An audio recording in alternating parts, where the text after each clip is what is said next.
اور یہ جو بلدیاتی اداروں کی بحالی کا معاملہ ہے اس کو دیکھا جائے۔ اب اس پر سپریم کورٹ آف پاکستان میں سماعت ہوگی اور سپریم کورٹ آف پاکستان پھر اس معاملے کو ڈیٹیل میں دیکھے گی۔ دوسری طرف ہم دیکھتے ہیں الیکشن کمیشن جو ہے گیلانی کی نااہلی، جو علی حیدر گیلانی کا معاملہ تھا اور وہ ویڈیو جو سامنے آئی تھی، اور سینٹ الیکشن سے ایک رات پہلے وہ ویڈیو وائرل ہوئی تھی اور اس میں وہ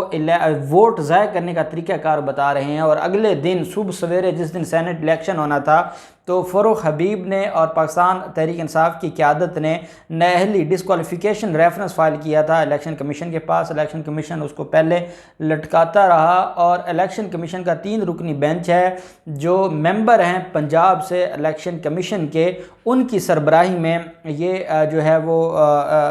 بینچ ہے جس میں آج سماعت ہوئی ہے، جوابات جمع ہو چکے ہیں۔ اس میں پہلے الیکشن کمیشن کی طرف سے یہ کہا گیا تھا کہ وہ 2 ایم این ایز جو ہیں وہ جمیل اور فہیم، ان جو پاکستان تحریک انصاف کے ایم این ایز ہیں ان کو اس میں پارٹی بنایا جائے، پھر پارٹی بنایا گیا، پھر کہا گیا کہ ان کو نوٹس جاری کروائے جائیں، اگلی تاریخ پر وہ پیش ہو کے اپنا جواب جمع کرواتے ہیں۔ آج ان ایم این ایز کی طرف سے وکیل پیش نہیں ہوئے، اور آپ جانتے ہیں کہ جو وہ ایم این ایز ہیں یا جنوبی پنجاب میں جو معاملات ہیں وہ اب حالات چینج ہو چکے ہیں، تو وہ ایم این ایز کے وکلاء کی طرف سے آج یہ کہا گیا ہے کہ ان کی کہیں کوئی جو ہے وہ رشتہ داروں میں ڈیتھ ہو گئی ہے، اس وجہ سے وکلاء پیش نہیں ہو سکتے، اور عدالت سے الیکشن کمیشن سے استدعا کی کہ آپ اس معاملے کو جو ہے وہ لنگر آن کریں، یا آپ اس معاملے کو التوا کا شکار کیا جائے، ملتوی کیا جائے، جس پر جو الیکشن کمیشن کے ممبر ہیں پنجاب کے، انہوں نے کہا کہ ہمیں کوئی اعتراض نہیں ہے، آپ جتنا ٹینیور ہے یوسف رضا گیلانی کا اتنی آپ التوا لے لیں۔ اب آپ اندازہ لگیں، یہ کمرہ عدالت میں یہ بات کی گئی ہے کہ ہمیں کوئی اعتراض نہیں ہے، کیونکہ ہمارا جو آنریبل الیکشن کمیشن ہے وہ تو یہی چاہتا ہے، اور پچھلے دنوں کا ٹویٹ ہو یا ان کی پریس ریلیز ہو یا ڈسکا الیکشن پر ان کے فیصلے ہوں، یہ سارے کے سارے ہمیں بتاتے ہیں کہ معاملات وہ نہیں ہیں جو عوام کو نظر آتے ہیں، اور عوامی ادارے اب عوامی نہیں رہے، وہ چند لوگوں کے بن گئے ہیں۔ یہی وجہ ہے کہ انہوں نے کہا ہمیں کوئی اعتراض نہیں ہے۔ خیر، جو وکیل تھے علی حیدر گیلانی کے، انہوں نے عدالت سے کہا کہ جناب یہ تو اب معاملہ ختم ہو گیا ہے، وہ اپوزیشن لیڈر بن گئے ہیں سینٹ میں، اور اب اس وجہ سے اس معاملے کو اور ان درخواستوں کو ختم کیا جائے، خارج کیا جائے۔ تو جو ہے وہ عدالت نے کہا، الیکشن کمیشن نے کہا نہیں، ہم اس سارے معاملے کو سنیں گے اور اس کے بعد اس کو ڈیسائیڈ کریں گے۔ اب 6 جون کے لیے عدالت نے جو ہے وہ حکم جاری کیا ہے کہ 6 جون کے اس کے اوپر بحث ہوگی، اور بحث کر کے جو نااہلی جو پٹیشن ہے یا ریفرنس ہے اس کو ڈیسائیڈ کیا جائے گا۔ اب ہم آ جاتے ہیں چودھری نثار کے معاملے پہ۔ چودھری نثار کے حوالے سے پچھلے 1 ہفتہ 10 دن سے مختلف افواہیں تھیں، خبریں تھیں کہ وہ اسمبلی کا جو حلف ہے وہ اٹھانے جا رہے ہیں۔ پھر ان کی طرف سے یہ بات بھی آئی کہ شہباز شریف سے ملاقات ہے، پھر یہ بھی بات آئی کہ وہ نون لیگ میں تو نہیں لیکن شین لیگ میں جا رہے ہیں۔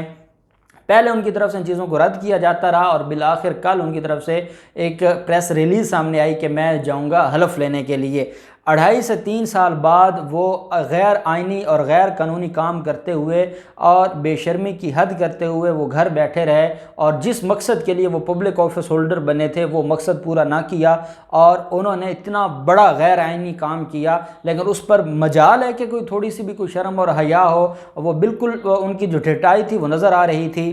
حکومت نے فیصلہ کر لیا تھا، اور یہ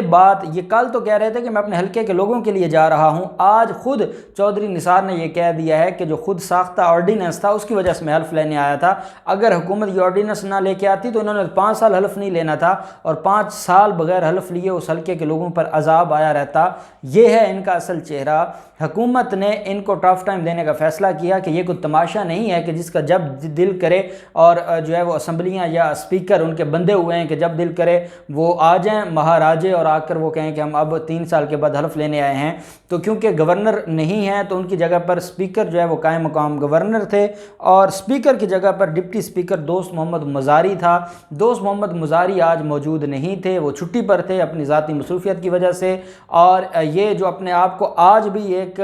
مہاراجہ سمجھتا ہے وہ گیا جو ہے وہ پنجاب اسمبلی، اور وہاں پر اسپیکر کی عدم موجودگی کی وجہ سے حلف نہ لیا جا سکا۔ وہ انتہائی غصے میں تھے، انتہائی تکلیف میں تھے۔ انہوں نے کہا کہ پہلے مجھے ایم این اے کا الیکشن ہروایا گیا، پھر اس کے بعد مجھے اور سارے کے سارے معاملات سے دور رکھا گیا، اور میں جانتا ہوں کہ کون مجھے اسمبلی سے حلف نہیں اٹھانے دے رہا، کون اس میں وجہ بن رہا ہے، اور حکومت کا جو آرڈیننس ہے اس پر بہت زیادہ تنقید کی، اور اس نے کہا کہ میں اگلے 2 سے 3 دن میں عدالت جاؤں گا، اور عدالت جا کر میں پنجاب اسمبلی کے اس کنڈکٹ کے خلاف جو ہے وہ عدالت جاؤں گا، اور عدالت جا کر میں درخواست فائل کروں گا۔ اب یہ لاہور ہائی کورٹ جائیں گے، اور لاہور ہائی کورٹ جائیں گے تو کاش لاہور ہائی کورٹ ایک دفعہ ان سے پوچھ لے کہ آپ کے اندر کوئی ہے انسانیت کہ 3 سال آپ ممبر منتخب ہوئے اور بغیر وداؤٹ اینی ریزن آپ گھر بیٹھے رہے، تو کاش لاہور ہائی کورٹ کا اس کے اوپر کوئی لینڈ مارک ججمنٹ آ جائے اور آرڈیننس کی ضرورت ہی نہ پڑے۔ لاہور ہائی کورٹ انٹرپریٹ کرتے ہوئے الیکشن ایکٹ کیونکہ خاموش ہے